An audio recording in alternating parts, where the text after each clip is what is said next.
Hello and welcome, everyone.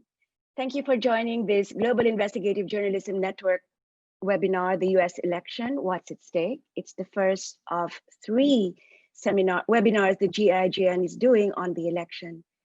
The US election is just weeks away, and the stakes for the United States and the rest of the world are enormous.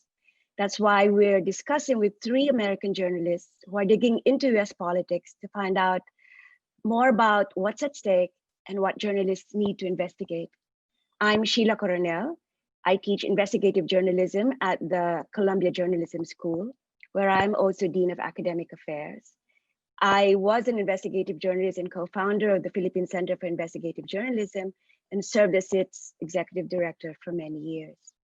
The US election is taking place amidst the worst pandemic in a century, the most acute economic crisis since the Depression, una crisis económica aguda, growing inequality and creciendo en anti-racist la protests. una inequidad There are threats to send creciente y armed guards protestas to US racistas. polling stations. Hay amenazas de enviar Concerns. armas. I'm sorry, I was a little bit distracted by the translation. I'm sorry. Concerns about interference with mail-in ballots, charges of rigged voting and foreign interference, record amounts of funding by donors, both open and covert, and a tidal wave of disinformation. Although the news media themselves are under sustained attack, journalists continue to play a critical role in reporting and investigating this election, one that would have a huge impact on people's lives in the US and around the world. I'd like to introduce today's speakers, and I'm delighted that we're joined by journalists who are at the heart of investigating American politics. They'll share the analysis of what is at stake and the strategies and tips on how to cover these elections, and hopefully from that also share some broader insights on how to investigate politics. So very briefly, you'll have their full bios on the GIJN website. Kat Stafford is the national race and ethnicity writer at the Associated Press, where she covers the 2020 elections and how race intersects with society, culture, politics, health, and more. David K. Johnston is an investigative journalist specializing in economics and tax issues, winner of the 2001 Pulitzer Prize, and co-founder of a nonprofit news service under President and Congress called DCReport.co. Sarah Blasky is an investigative reporter and data specialist for the Miami Herald. She's co-author, along with her colleagues, of The Drifters Club, a new book that's out on Trump, Mar-a-Lago, and the selling of the presidency. Before we start, a little bit of information about the Global Investigative Journalism Network for those of you who are not familiar with it. GIJN is the largest global network of nonprofit investigative journalism organizations with 184 member organizations in 77 countries. It works with journalists everywhere, in nonprofits, in commercial media, and with freelancers. It has an extensive range of resources and tip sheets to help journalists worldwide, including a new reporting guide on investigating the US election, listing over 100 links to the most authoritative websites on that topic. We'll put it in the chat box now, and please also check out our resources at GIJN.org. We also want to hear from you, so please send written questions and messages in the Q&A box, and we'll try to get to as many questions as we can today. You can start asking questions from right now, and in any language, your questions will be translated. When the speakers are finished, our GIJN colleague Eunice Ann will join us on screen to moderate the questions. Finally, please note that we will be recording this session for posting later on YouTube. So let's start and cut to the chase. The whole world watched the US presidential debate, is keenly watching what is going on in the United States. So I'd like to ask each of you, why do these elections matter, apart from its showbiz attraction? What is at stake for the world in these elections? Why are these elections important? So let's start with you, Kat. You work for the AP, which is a global news organization. Tell us what you think. So when you ask what's at stake, for many Americans, I would say most, nearly all Americans, it's almost everything, right? We're at a point now where we have more than 200,000 people dead from COVID-19 alone. We are in the midst of an economic fallout, and we are also in the midst of this ongoing unrest in regards to systemic racism across the nation right now. So everything is at stake. And at AP, we have really tried to take a fact-based approach with our reporting. We report the facts because we realize what's at stake. And we also realize that folks from across the world really are tuning into this election because what happens here, we know has impact across the globe as well. What impact do you think the result of this election will have across the world, Kat? What are you thinking about in the AP in terms of the global impact of what's happening in America? Well, when you look at the two people that Americans have to choose between, President Donald Trump and Democratic nominee Joe Biden, these are two different individuals. And I think a lot of people realize that the nation will go on two different paths. And when you think about that, what's the impact? This is going to have impact on world markets. When we saw protests here in America, we saw protests across the globe. So the presidency is crucial, not just for us, but the world. Thank you. Sarah, what is your view from Miami? What is happening? I mean, you know, as Miami is the second sort of capital of the United States at the moment, or at least Florida is, given Trump's interest there. How are you thinking about how these elections affect the rest of the world? Sarah? I was muted. I think at the beginning of the year, we assumed that we'd be covering an election where a president had a second White House in Florida, and that's what we were prepping for. And that in and of itself was unprecedented and put a lot of pressure on local newsrooms that are small and under-resourced. But, you know, we were ready to take that on. Then the pandemic hit. And our lives as local reporters have been consumed by COVID-19 and the coverage, especially in Florida, which has been a reoccurring hotspot in this fight against this pandemic. And I think to Kat's point, that has really thrown things into stark relief in our country. Inequalities that have always existed are even more stark now, and people are feeling them more acutely as people, and primarily people of color, are affected by unemployment and all kinds of other things in that way. And so I think one of the things I'm watching is how this election is going to turn out, which style of response to this pandemic we're going to get, because of course we saw in the debate that Vice President Joe Biden and President Donald Trump have drastically different ideas of how to deal with the pandemic and even how it's going so far. So I think that's something that for Floridians is very important. And I just want to say, in reporting on the president and reporting on this winter White House at Mar-a-Lago and Palm Beach, Florida, one of the things that has been abundantly clear is the sort of cult of personality around the president.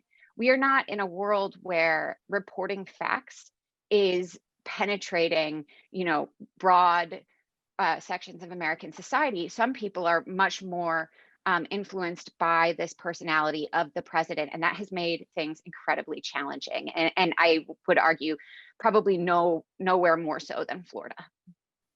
Right. I think Florida, the situation in Florida mimics a lot of the situations in a lot of the other countries struggling with populist and autocratic leaders. But let's hear from you, David K. You've been writing about, you know, before the debate, the big story was President Trump's taxes. Because of the New York Times expose. What are you seeing, especially from the field of, you know, policy making and economics and tax issues? Well, for those journalists outside the United States, I think the important issue to think about is what happens if the United States, the world's oldest democracy, even with all of its deep faults, and we have plenty of them, ceases to be a free country and instead is taken over by a crime family, which is what the Trumps are. They are a white collar crime family. They don't shoot people or break their legs. They lie, cheat, and steal with legal documents and contracts. And they've done this since the 1800s, since the 1900s, the 1800s, the late 1800s. This is really an election about whether the United States will be a free society governed by the rule of law. That is the principle that the law determines what we do, or we will become a dictatorship. And Trump envisions himself as Louis XIV in France. I am the state, he said in French. And that's really the core of what this election is about. The other candidate, Joe Biden, is a establishment Democrat. He's someone who's transformed his life a lot over the years, especially as it comes to women and people of color. But he is a candidate who basically would restore normalcy to the United States, and then we'll see where we go. I would pay close attention in this election to whether we have something that's been very minor in the past in America, but very common around the world, and that is armed people showing up to intimidate people not to vote. Donald Trump basically called for his candidates to do that, his supporters. And I want to show you the headline from today's New York Times. This is going to be a big issue. Trump will not concede even if he were to lose all 50 states by overwhelming numbers. He will contend it was all a rigged election. That's going to be an important story. And my guess is we won't know the outcome of the election on November 3rd at night. It may be a few days, it might be a few weeks. Thank you, David. So the US is looking more and more like the countries where many of us come from, in terms of a cult of personality, authoritarian tendencies, a mafia family at the head of government. This is really a test for US democratic institutions. So let's talk about how the role of journalism in making sure these institutions remain robust, transparent, and accountable.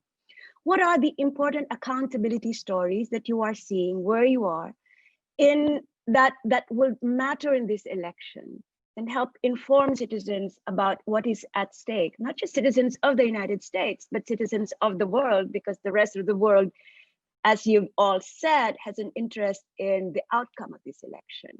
So what are the important accountability stories that need to be done or are being done or perhaps need to be done more, especially at this stage of the election when we are weeks away? Anyone wants to start? Raise your hand. Accountability stories. Okay, Kat, go for it. So one of the things that I've been trying to focus on with my own reporting, being, as you stated earlier, the national race and ethnicity writer for the AP, is really diving deep into how race is impacting this election. And I think, to be clear, to be frank, really, that race is at the center of this election. I mean, so many of the issues that we are talking about right now, so many of the issues that everyone is writing about right now. I mean, if you look at the debate, what took center stage? President Trump's comments around white supremacy and his refusal to outright condemn these organizations, right? So when you ask, what are the types of stories that we should be focusing on, I'm focusing on the inequity that, as Sarah stated, has always existed in this country. We have an unfortunate legacy of 400 plus years of oppression that has impacted Black Americans and other people of color in this nation. And so those are the stories that I'm trying to tell through the eyes of the electorate here. Kat, can you give some examples of the stories that eliminate racial inequities? Yeah, so, just looking at COVID-19 here in America, it has disproportionately impacted Black Americans. And so diving into how did we get to that point, and taking a step back and realizing that, Black Americans are more likely to live in these communities that have food deserts. America has a huge issue with food access. A lot of people don't realize that. So diving into that, looking at how a lot of these industries are right near communities of color. So you have children with high asthma rates who, when they turn into adults, of course, they're more likely to have these comorbidities that make you more likely to die. Taking a step back and really trying to piece together how we got to this point where so much inequity exists here. Sarah, do you agree? Do you think race and inequity are there other crucial stories in this election that we should be looking at? I think absolutely race and inequity are going to be central. I think Kat spoke really well to that. I mean, one of the things that I was thinking about as a local news reporter, and what has become important accountability stories, and maybe even stories that aren't being covered as much as I'd like to see, are stories about local candidates who are starting to mirror these racist ideas of President Trump, who are starting to really find their footing in local races, especially in South Florida, where they, ideas that would have been completely disqualifying 4 or 5 years ago are starting to take hold. I'm thinking in particular the campaign by Laura Loomer, who is, she kind of got her start on InfoWars and has done all of these conspiracy-based events, which was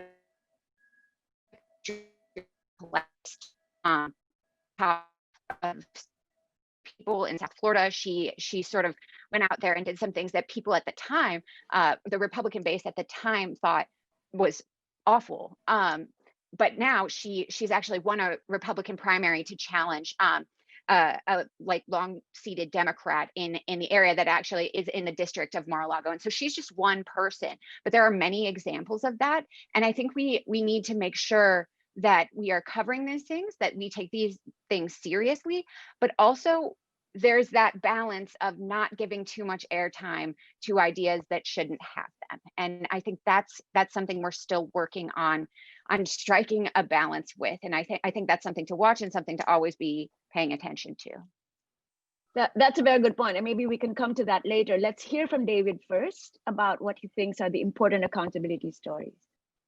Well, we formed DC Report, a group of us who are former people at the New York Times, the Wall Street Journal, the LA Times, and for a while, someone from Fox News, specifically to cover what Donald Trump does to our government, not his tweets and politics. There's very good coverage of the palace intrigues, but not much of the White House. For example, we have a story today about bomb trains, about a very dangerous shipping rule change that's being made by people who bailed out the president's son-in-law, Jared Kushner.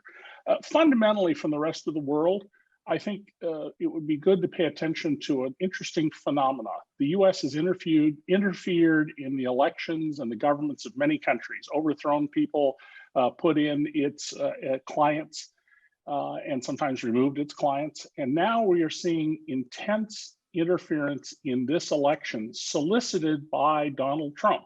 It is a federal crime in the United States to solicit or accept help from any foreign interest of any kind, not just a government, but a person or a business, otherwise known as an entity. And we've seen Donald Trump openly solicit help. And we know that Russian intelligence officers, a whole pack of them, are assigned to spread disinformation, to interfere in this election. We have seen sitting United States senators, Republicans who traditionally have been critical of the Kremlin, spread Kremlin disinformation. And I think this is very troubling for the rest of the world. And this is where the future of warfare is. It's not in building World War II aircraft carriers, which the US is lined up to do 13 of them at $13 billion apiece, plus another $50 billion of submarines and support surface ships. It is in cyber warfare, cyber manipulation, disinformation. Be very careful of the information you read, work very hard on verification. And if there's doubts, then express those doubts to your readers, listeners, or viewers. GIJN is actually doing a separate seminar in about a week, I think, on disinformation in the US elections. What I'd like to ask you is, how do you make accountability stories stick in an environment that is rich with disinformation and a political landscape that is extremely polarized, so that one side's truth is another side's, fantasy or fable? So how do we make sure that fact and evidence-based accountability reporting, one, has an audience, and two, is deemed credible? Any insights on that? Kat, do you want to start? I mean, the AP distributes to a national network of newspapers. And so how are you seeing these things play out? That's a great question. And it's a tough question too, because you're right. I mean, I look at it from this way. Yes, AP, you know, my stories automatically are distributed across the nation, across the world, but I still like to focus on the reader themselves. And I think we have to realize that a lot of folks just don't trust the media. And this isn't a popular opinion, but I think it's well deserved in some regards, because you have communities, especially communities of color, who have been unserved for so long. Their stories have not been told. So I think right now you're seeing, at least in America, a lot of newsrooms are reckoning with that and how to connect with readers. So first you have to establish that trust. I'm a big fan of how a lot of news agencies have been taking a step further to show how they reported the story, to show where they got the information from. And I think that additional step alone goes a long way to help readers see, you know, behind the screen, to see how the stories are made, to see how the reporting process is done. So for me, that's establishing trust first is the way to go. What about you, Sarah? I mean, certainly Florida is a polarized landscape. You have a governor that is very Republican, doesn't believe in wearing masks and so on. How does the Miami Herald and you personally navigate this very treacherous political waters? I think it does come down to two things. One is trust and one is speaking to your audience. And I think that the best way to build trust and to bring it back to reporting on Mar-a-Lago, for example, this is a closed society. This is a group of people that don't generally trust the media. And the way that we have found works is by just listening. And that sounds cliche to all of the journalists on the call, because of course, that's our job to listen. But I think we've reached a moment in the US where sometimes we think we're listening and we're not. And I think that's become really, really key in covering, for example, Black Lives Matter protests. We've learned as a group, as the media in general, to use the term I hate, that maybe we weren't always listening to people's stories as they were telling us. And in the case of Mar-a-Lago, in the case of South Florida, I think really listening to Republican voters also is the way that we start building credibility in audiences that would normally have called the Miami Herald a left-leaning rag. And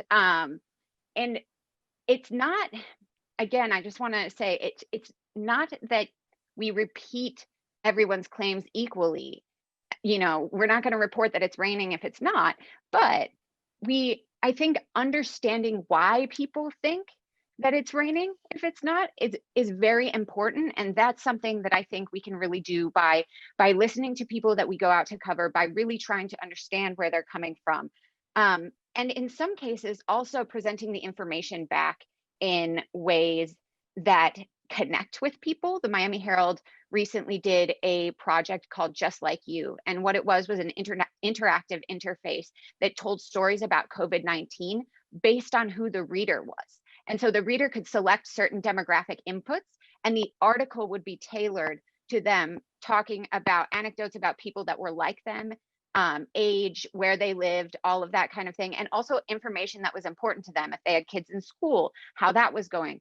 And so I think these innovative approaches to speaking to audience are also kind of the future of this industry, regardless of how this election goes.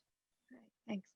And David, isn't there a danger that you speak only to just one section of the population and the rest doesn't care or does not believe you? Well, there's a real problem in the United States, and we're going to see it all around the world, in which people have been trained through a campaign that began in the late 1960s to not believe honest journalists. In America, it started with a group called Accuracy in Media. It's now funded by various billionaires, and they've been very successful because of the reasons that both Kat and Sarah laid out about being distant, not paying attention to things. But we're often not heard as journalists. That doesn't reduce our obligation. Our job is to tell you what's happening and why. Now, I've been covering Donald for more than 30 years, but I've also been writing about inequality for more than 25, when nobody else basically in the major news organization was doing inequality, I was. The people who are supporting Donald Trump have legitimate grievances. They are worse off economically than they were 50 years ago. They don't understand the reasons for that. I wrote a trilogy of books to explain that, books that are all still in print. And we have a lot of hard data about this at DC Report. Our policy at DC Report is it's dcreport.org.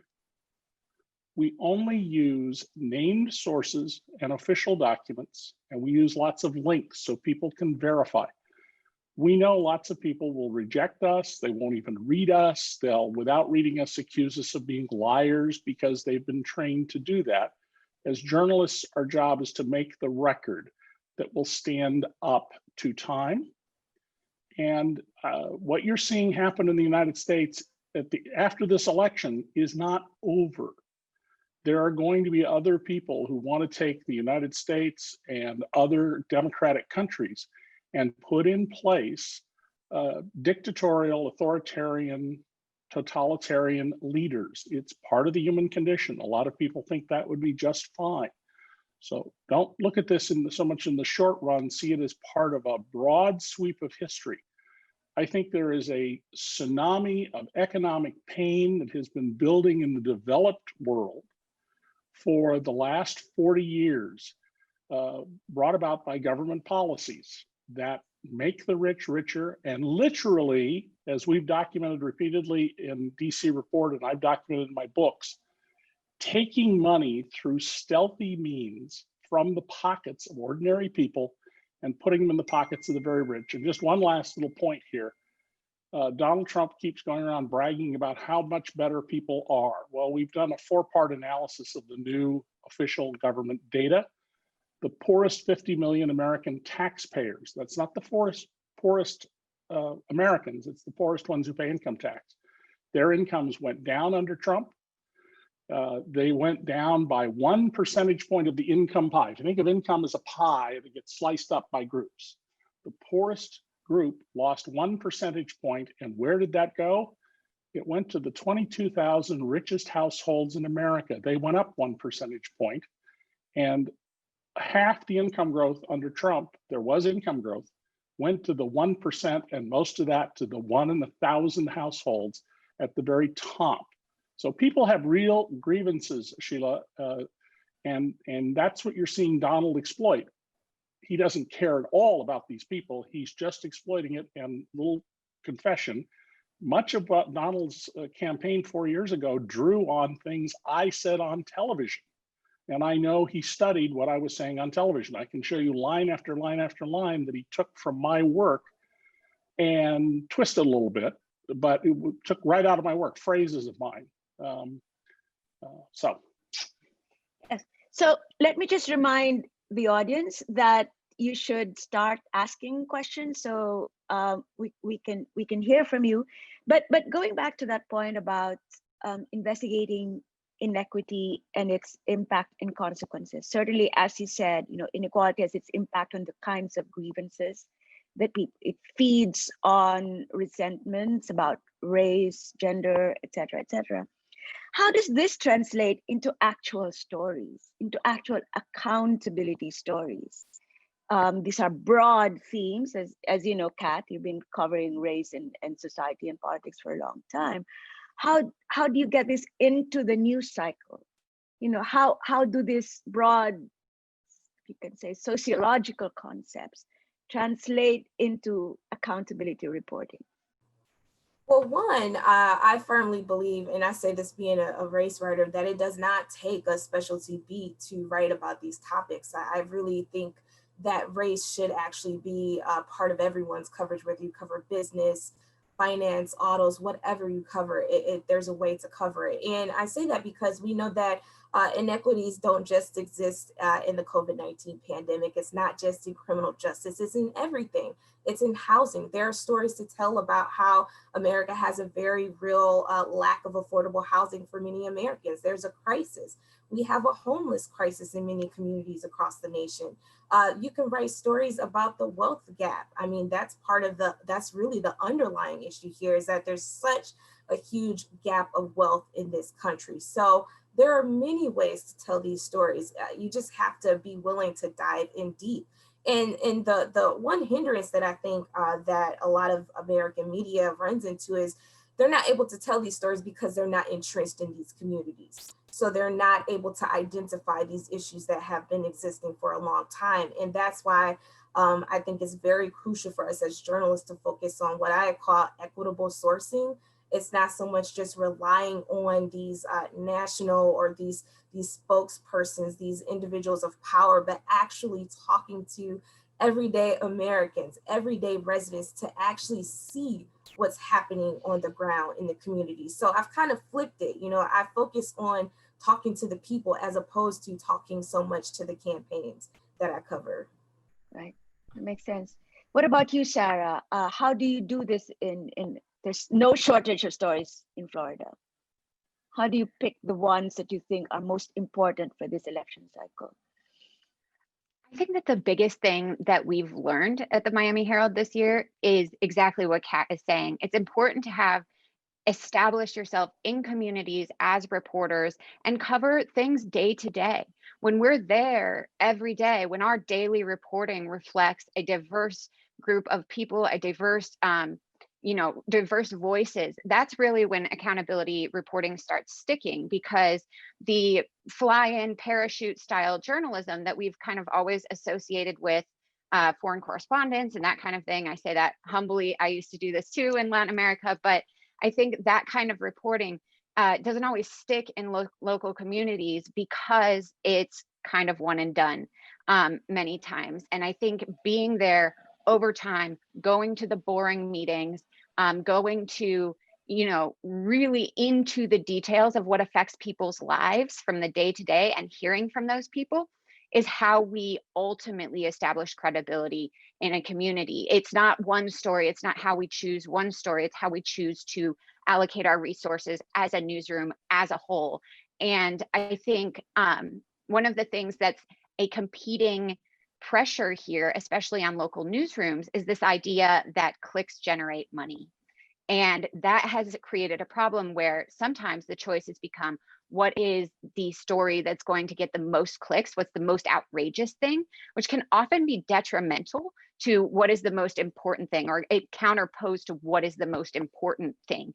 And so we see an overprivileging of certain types of stories and an underprivileging of other types of stories. And that's a reckoning that our newsroom is having right now and will continue to have. And I think that's a positive direction that we're going in, but it's a conversation that's continuing. Right. So David, Sarah and Kat talked about listening to communities. I like the phrase that Kat used of equitable sourcing. How does that translate if you're reporting on public policy and the economy? Well, first of all, there is an enormous body of fact that journalists don't look at. In America, the federal government every day publishes something called the Federal Register, and it tells you about what the government is going to do, changes in rules and regulations. That's one of the basic things we mine for DC Report. Then we go out and find people to illustrate the concerns, or people who are concerned about these issues. Fundamental rule, if it's important enough to put in the newspaper or on air, somebody somewhere wrote it down already. And your job is to interpret that and to make sense of it. And Kat is exactly right in her point about equitable sourcing. We do way too much interviewing people who are practiced at what I call quotable interviews. And we need to spend time with people who are not used to being in the news, who don't speak in the kinds of sound bites or tight quotable lines, and listening to them, which is not the same as hearing people, listening to people about their concerns. It takes time and it takes effort and it takes patience, but very important that we have a broader range of sources and that there's so much official information that you can mine all over the world by just going to the internet. When I spoke in China a few years ago, and journalists there kept complaining they couldn't get information about companies in the town that we were in, I went back to my hotel room and I immediately came up with a document in the United States, public record, naming the big 10 biggest companies in that town, their total revenues, and information about their suppliers, and put it up on the screen. The party never invited me. Saw to it I was never invited back after that either. But there's lots of information available, and then you need to match it up to how it affects people's lives, and that requires, again, listening, not hearing. So thank you. This is very rich. So just to sum up, they've talked about talking to communities, talking to a range of people, and also using information that's in the public record in order to make these accountability stories available to the public. Sarah also talked about engaging storytelling and being part of communities and building credibility, really one story at a time. Let's talk now to let's go to the question that Sarah raised earlier, which is the question of balance, which is a very tricky question in journalism. We have a lot of extremist groups now seeking and demanding public attention, and the President Trump, in some of his speeches, highlights their work, QAnon, et cetera, et cetera. How do you cover these types of groups in a way that doesn't add to their exposure, that doesn't move them from the margins to the mainstream of political life? How do we do that while also remaining true to facts and evidence and to what's happening, Sheila, and to the journalistic first? Mission? Yes, I would like you to go first. David. I've written about far right and far left radicals in America since the 1960s, and writing about them may help them, especially in the day of the internet, find some other people here and there. But writing about them doesn't really add to their strength. And if you write about them carefully and thoughtfully, you get a lot of revulsion to them. You will sometimes find law enforcement people who are following your every word about these things because they watch these folks as they should. And so I wouldn't especially worry that writing about, say, this racist group Donald Trump won't condemn, that he told to stand by, the Proud Boys, is going to attract more people to them. Those people are out there. They're going to find each other with the internet. What's important is to not let them sugarcoat what they're doing. And I'll give you a good example. I've seen a number of stories where the Proud Boys say, we're just an organization to support the white race. Well, no, dig a little deeper and you will see their founder, a Canadian who lives in the US, saying, we're the Proud Boys and we're going to kill you. And he urges that you choke people and attack people. So there's plenty there. So let me push a little bit on that. The information environment in the 1960s is very different from what it is now. I mean, the risk is that people find each other much easier and that you amplify extremist voices because there's no longer that gatekeeping function that the mainstream media used to have, right? So Sarah, you raised this question, and can you tell us a little bit more about your particular dilemma about amplifying extremist voices? Sure. I mean, this problem manifests itself in so many different ways. So even covering a candidate's platform, if that platform includes hate speech or violent rhetoric, becomes difficult. I think labeling it is important. Labeling it high up is important.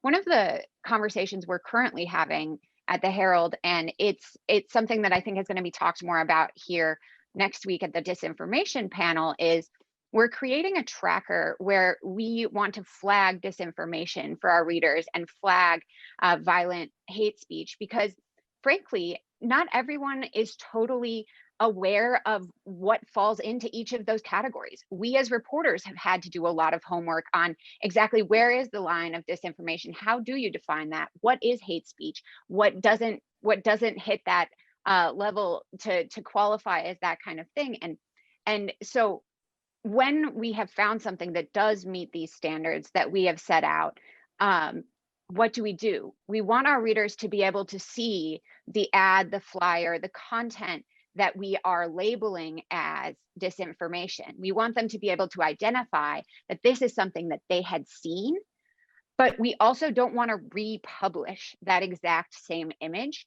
because then it is just creating a bigger platform for something that, frankly, before we published it, maybe only got a couple of hundred views somewhere on social media. And so it's a balance. What we are talking about are things like watermarks over images, clearly labeling, this is whatever the label is that we've assigned that particular type of content. Also being very specific about this particular thing meets these criteria for this reason, so that people who are still learning, who are participating in conversations about race and inequity for the first time, can also learn about it. And it sounds absurd that this is the conversation we're having. Of course, we should have been having this before, but there are people that are new to this that might not initially have the reaction that we do about certain types of content. And so explaining it clearly, I think, is also important. Kat, how do you deal with racist groups? I mean, how do you cover them? Do you remain credible? I mean, what is the balance of amplifying and criticizing and retaining your credibility, or being seen as a shill for one side? So I think it's a balancing act, as we've all been stating just now. But I think that it's important, though, to put out there that these people exist, right?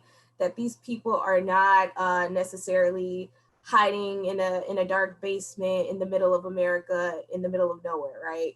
These people are our neighbors. Oftentimes, these are folks that you might just see on the street. And I think it's very important for us as journalists to tell these stories. But how do you tell those stories? I take issue with the stories that are kind of just like these profiles on these figures, and it has no nuance, no explanation on what does this mean. When we had the president at the debate talk about white supremacy, I think it's important to report what he said.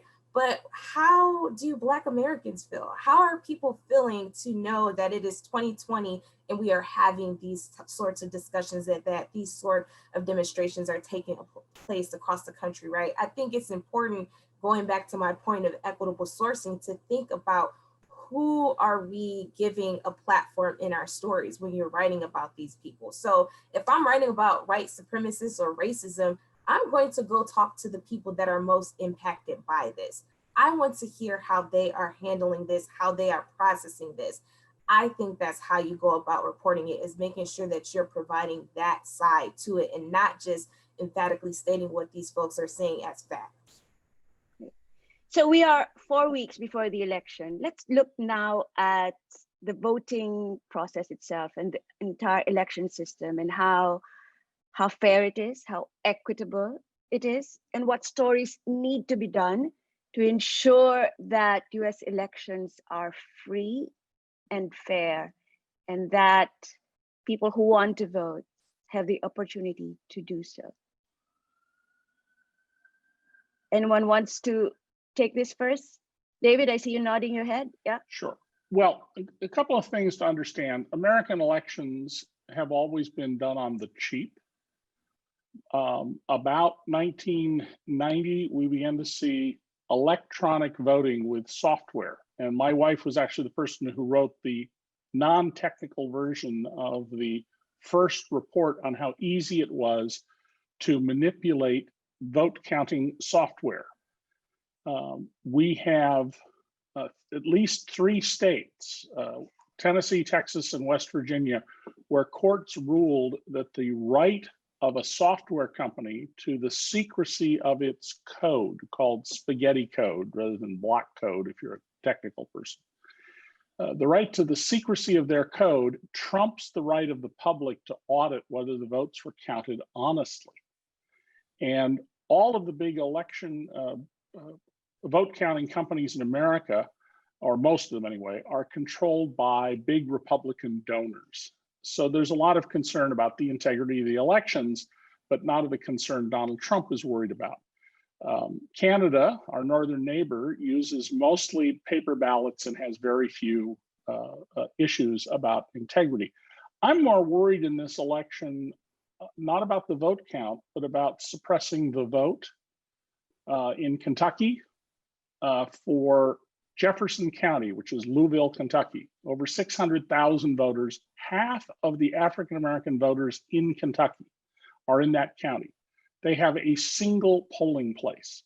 If everybody had gone to that place in the primary election and taken 5 minutes to vote, it would have taken 6 days and 6 hours to vote. The polls are only open for about 12 hours. Not having voting machines, having armed people outside of the circle of no politicking, which is usually about 300 feet from the polling place. Those are important issues to look at. And to people who live in some other countries in the world, these are not new issues. They are pretty much new issues in much of America, except for Black Americans in the southern states, the traitor states from the Civil War. So how are you preparing to cover the elections, Sarah, at the Miami Herald? What are the issues that you see would have an impact on fairness and equity? One of the biggest things out of the last couple of years is Amendment 4, which allows felons to vote in elections, or would have allowed convicted felons who have done their time, with a couple of exceptions, to vote in elections. That was challenged in court, and the challenge was that now the rereading of how this amendment was written suggests that you have to pay any sort of court fees prior to being able to vote. That's been challenged by civil rights groups as a sort of poll tax. It's gone through the court system. It was, recently is still tied up. An appellate court ruled against the civil rights groups and their perspective there. But I think what that ends up looking like on the ground is almost 1 million people who will be disenfranchised, who thought that they were going to have the chance to vote. I read the other day, it's 1 in 4 Black men in Florida are affected by this decision. And I think that is a significant number. Just to put a price tag on this, I think it's about $1,500 of debt that most Floridians who are being affected, or debt, fines, fees, things that have accrued, interest over time, that kind of thing. That's the price tag that we're talking about. But even if you have that money, and that's a big if, there are other things that stand in your way. For example, there's no centralized system for tracking this. So even finding out where you owe money, or if you owe money, has been a problem for people. And if you're wrong, if you register to vote and haven't dotted all your I's and crossed your T's, that can be another crime. And so that is intimidating people. That is scaring people away from the polls. And I'll just leave it there. I think that's probably the number one sort of big issue around disenfranchisement in Florida. So Kat, the disenfranchisement, particularly of Black voters, voter suppression, has a long history in the United States. What do you see is new and different in the current election, or maybe the same? Yeah, I think that when you think about Black Americans, when you think about Black voters, this is nothing new. This is something that we have been dealing with historically in this country, but the tactics have changed. So I am based in the city of Detroit. For those who might not know, Detroit is in the state of Michigan. Detroit is the nation's largest Black majority city. This is a city that has endured a bankruptcy, the largest municipal bankruptcy in the nation's history. So when you think about a place like Detroit, it's a prime place for disinformation, misinformation, and we've already seen that. We had Detroit residents receive robocalls stating that if they wanted to sign up for early voting, getting absentee ballots, that their information was going to be shared with the police. If they had warrants, they were going to be arrested. So people were very scared. And these are the types of tactics that I am paying attention to, because we know that, of course, the Black vote in this country is very crucial in deciding who may win or who will lose this election. So I'm paying attention to that. I'm also paying attention to the fact that, as David stated, these are the communities where their polling sites are more likely to be closed. In the city of Detroit, we not necessarily have poll closures, but what we do have is issues at these polls, long lines, things that deter folks who cannot afford to stand in line to vote for 8 hours. So how are local governments addressing this? How is the government prepared to make sure that this doesn't happen?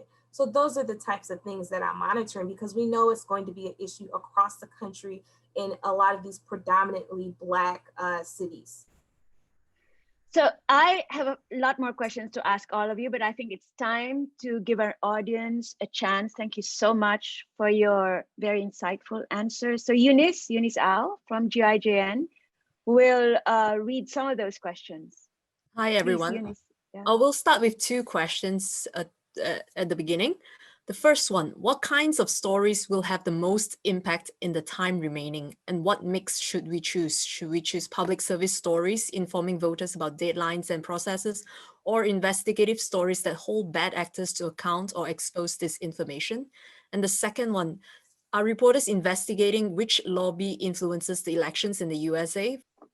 Okay, let's go to the first question first. Which stories will make most impacts in the next 4 weeks? Accountability stories or, just usual stories? Kat. Honestly, I feel like quite a mixture of both. AP, we've been trying to do some public service type videos, just explaining to folks, this is how you request a ballot. I think those are things that are valid to your readers. They want to know how this process works. Where do I get the things that I need? So I think there is value in that, but I also think that there is indeed value in continuing to cover this election in a way where it is holding not just local officials accountable, but federal and state officials accountable. So I'm trying to balance both. It's hard, but I think that there's value in definitely continuing to investigate. I know we're just 33 days away from the election, so it's crucial that we don't let up. It's crucial that we continue to hold these powerful officials accountable. Great. Sarah?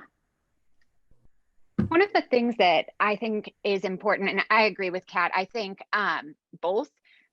Ideally, it wouldn't be a choice between the two. We'd have the resources to do both, but that's not always the case, especially in local newsrooms. And so I really do think focusing on those day-to-day things, focusing on how to get voters the right information about the voting process, about how it works, calling out misinformation if it comes out in the community, robocalls that are wrong, and getting people the right information. I think that those kind of stories, while they're not deep dive investigative stories, are very important in the coming month. And I think the other thing that's important for local newsrooms is really knowing how elections work in your local area. And I mean down to the voting machine that is used in various precincts. I know in South Florida, we have different types of voting machines that work in different counties. Every single time we have an election in South Florida, inevitably, there is a problem at one of these supervisor of election sites. And all of a sudden it comes down to some very technical element of how voting works. And so knowing beforehand how it works, who's in charge, what the process is supposed to look like seems trivial, but actually will help when we start having those moments, which everyone, David, has predicted will come, which is this moment after the polls close, but before we know who the president is going to be, especially because of the mail-in voting. This could be weeks. And so knowing if something's wrong, because you know what the process was supposed to be, is going to be critical for those couple of weeks after the election. Well, we certainly have historical experience of the importance of Florida elections and knowing how the system works. David, please answer that question, but I'd like to pose a more provocative one, which is 4 weeks into the election, a lot of most Americans have made up their minds. Does it really matter what the news media put out there? I don't think that there's going to be much effect that any stories are going to do, barring something absolutely, out of the blue. Somebody comes up with a videotape that's authenticated of something beyond the pale. I think most of this is baked. But Sarah raises a really good point about knowing the rules. I've been trying to find out since I spoke with Kat earlier about some Michigan election rules, and I'm being stonewalled by the state. They keep saying, we don't know, we don't know. They don't want to answer questions about election rules. So if you are a reporter in the United States, it would be very important that you learn and know where the rules are of the various states and the regulations. All of this is done by rule and regulation. If you are a journalist outside the United States, here's an idea for a good story for you. Find American expatriates or other people who are in your country and ask them about how well they've been able to vote. They've been able to get their ballots, because you don't have to be physically in the US, you just have to be a US citizen to vote. And you might ask your local American embassy or consulate how many people have come to inquire about what to do to vote, just as a suggestion about that. Eunice, what was the second question again? Can you read it again? Yes, hang on a minute. The second question was investigating lobby influences in the elections. So is there any advice on how investigative journalists can investigate lobbies? Okay, David, that's sort of what you do. First of all, lobbying is a constitutionally protected provision in America. The First Amendment says you have a right to petition the government for redress of grievances. I'm a little troubled by the question, frankly, that focuses on one religious group. We have all sorts of people who are lobbying, and they range from, energy companies, dirty energy and clean energy, agricultural companies, bankers. I mean, everybody in the world is out there trying one way or another to influence the election. If you want to know where the money's from, opensecrets.org will give you all sorts of information that's highly searchable, easy to follow. opensecrets.org. FEC.gov, that's the Federal Elections Commission. F. Frank, E. Eric, C. Charles.gov has all the reports of the candidates, of the independent groups. Again, there's an enormous amount of information. You can find out who's supporting who.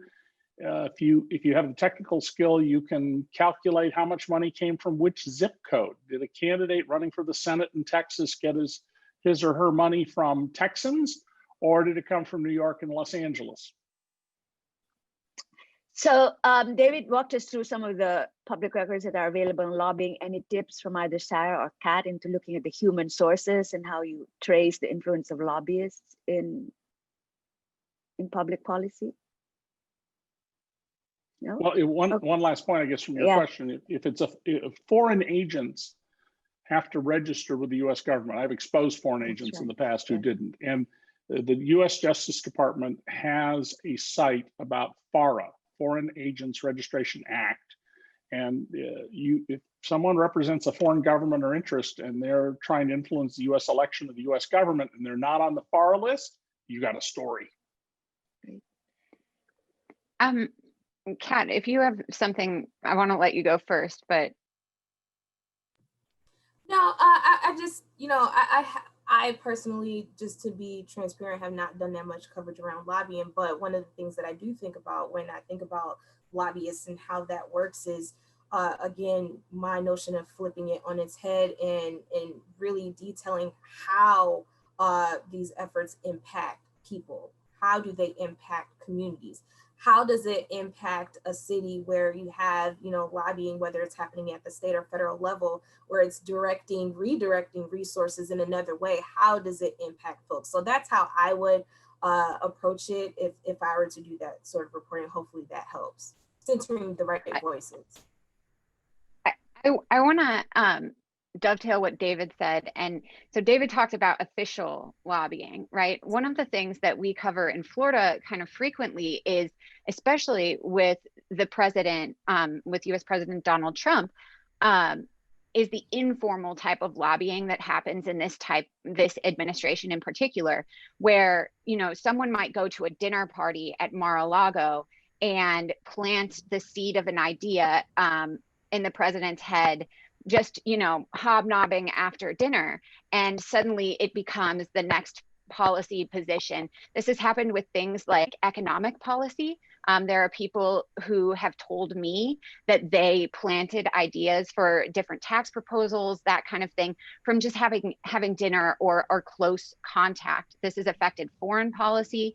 There have been people that have tried to affect where the summits between the US and North Korea are going to happen by inviting people to dinner at Mar-a-Lago. And Mar-a-Lago is closed. There is no press allowed inside at these things, and that creates a troubling situation. And the one way that I have found that is better than any other way to cover this, and it sounds silly, is going on social media, Facebook, Twitter, what have you, and putting in the geolocation tag for example, Mar-a-Lago, and seeing who has checked in there, who has tagged photos there, who has been there. I have found so many sources, so many different stories by just sort of routinely monitoring social media posts connected to these locations.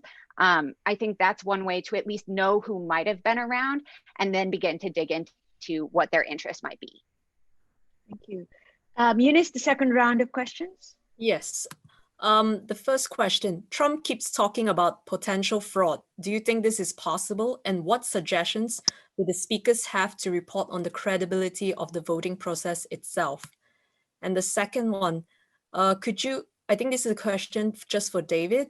Could you expand on polling place closures and suppression? What kinds of stories can investigative reporters chase here? Okay, exposing fraud in the elections. Do you think it's going to happen? And I think we tackled some of that already. Yeah. Okay, David, maybe we can take two questions together in one round. Sure. Yeah. There will be some minor fraud here and there, but there's no evidence of this. And that's why I held up that headline from the New York Times. Trump wants people to not believe that we're going to have an honest election system in the United States. That's number one. That's his goal. He wants to undermine the election so he can say, I should remain in power. He doesn't intend to leave power. He's a wannabe dictator. On the other issue, one of the things I do is go to election authorities and say, well, how many polling places were there in the 2000 or the 2008 or the 2012 election, and compare them to what there are now. In Dodge City, Kansas, the local government moved the only polling place in town out to a place where if you had to take a bus because you don't own a car, you had to walk a mile. I wrote a piece called, get out of Dodge, which is an old American phrase, get out of Dodge City. And that's part of the voter suppression, make polling hard to find. So call your election officials, ask them where the polling places are, what hours they're going to be open. Reduced hours may prevent you from being able to vote. And find out how many people are voting early. Kat?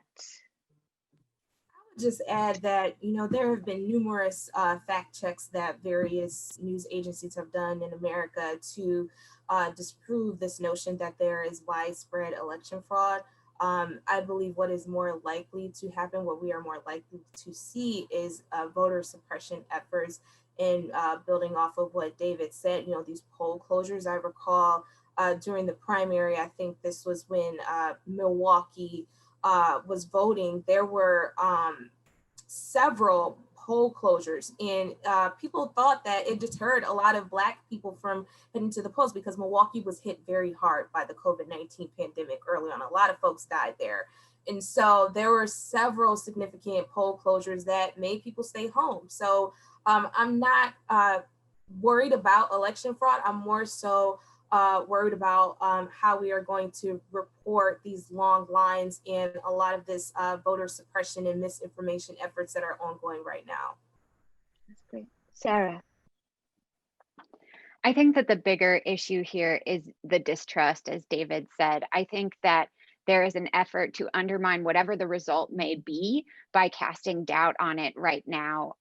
As Kat pointed out, there's no reason to believe that there are going to be any major frauds in this election. But I think the idea that people, the president is calling on people to pack the polling stations, to scrutinize everything, begins creating this situation where, and we've seen it in Florida on a smaller scale in other elections, where after the election, if it takes a while for mail-in ballots to come in, while it's still, too close to call, people begin going to polling stations. They begin creating fear about something being wrong, usually just because they don't understand how it is supposed to work, or they think that it's taking longer than it should, and that must be somehow nefarious. So again, understanding and writing about how these things are supposed to work now will allow you to write about whether or not something bad is happening afterward, and this happens every time, conspiracy theorists descend on certain polling locations. They pick out, oh, we saw this mysterious box in the parking lot or something like that. That is going to happen. And I think there's going to be a lot more time for that to happen. So preparing for that, I think, is going to be important. Eunice, should we go for round 3 of the questions? Yes, and I think this will be the final round because we're running out of time. So this question is from overseas. How are you preparing for election night and the aftermath? What sources would you recommend to keep track of, especially for those watching from other countries who are not familiar with the US electoral system? And then the second question is there a huge possibility of violence at US polling stations and after the election? Because David held up this New York Times headline. How serious of a disruptive period do you all think we are heading into? All right. Okay. Sort of requires us a little bit to look into the future. David, since you started this alarmist scenario, maybe you can go first. Well, I think that there will be some violence here and there. I don't think that's going to be the overwhelming trend by any means, but these groups like the Proud Boys, who go around saying, we want to make trouble, we want to kill people, we want to beat people up, and who've done it in the past, here or there are going to be some examples of this. And there are also going to be intimidation, like armed men in states that allow what's called open carry of your gun, walking around outside the polling places, outside of the circle of non-politicking, which, as I said, is usually about 300 feet. But that's going to be a very tiny number of places. It's an important story. Don't blow it out of proportion in the election. And I'm sorry, the other part of this, Sheila? The other one is election nights. Which sources should they be tracking?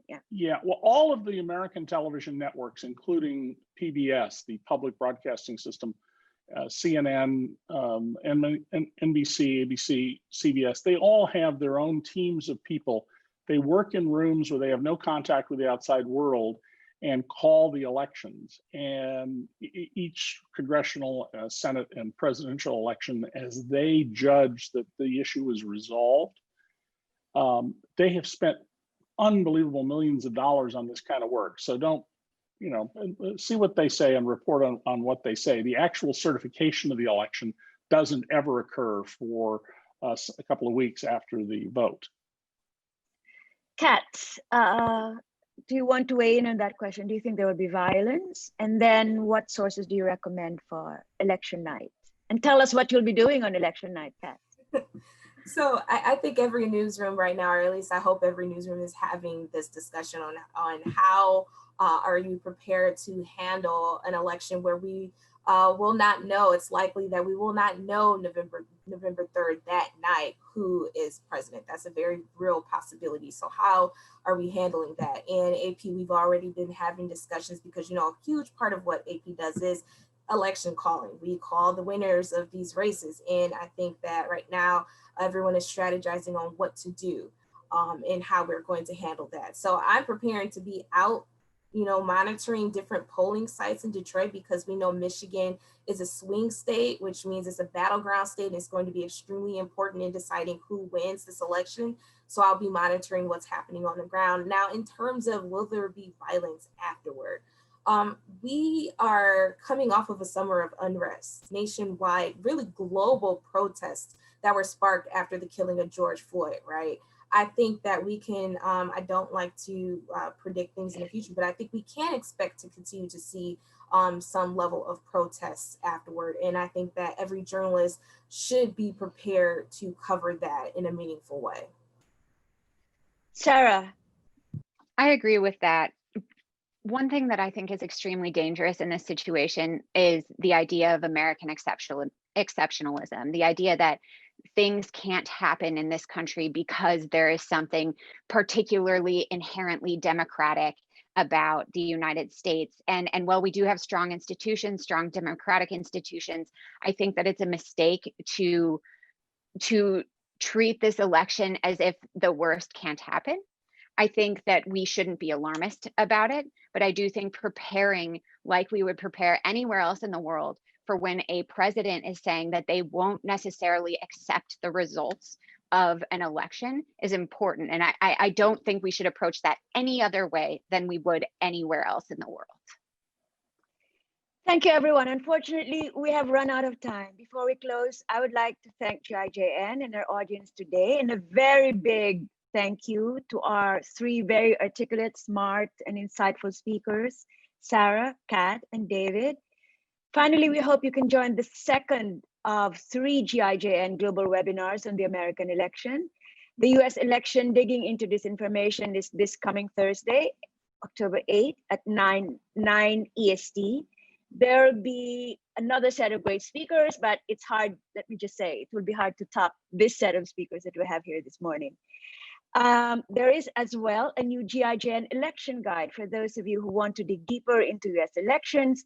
Please check out GIJN's election watchdog alert on Twitter at #GIJN election watchdog, #GIJN election watchdog, and in Spanish at #GIJN lupa electoral. Once again, thank you all of you, and goodbye, everyone.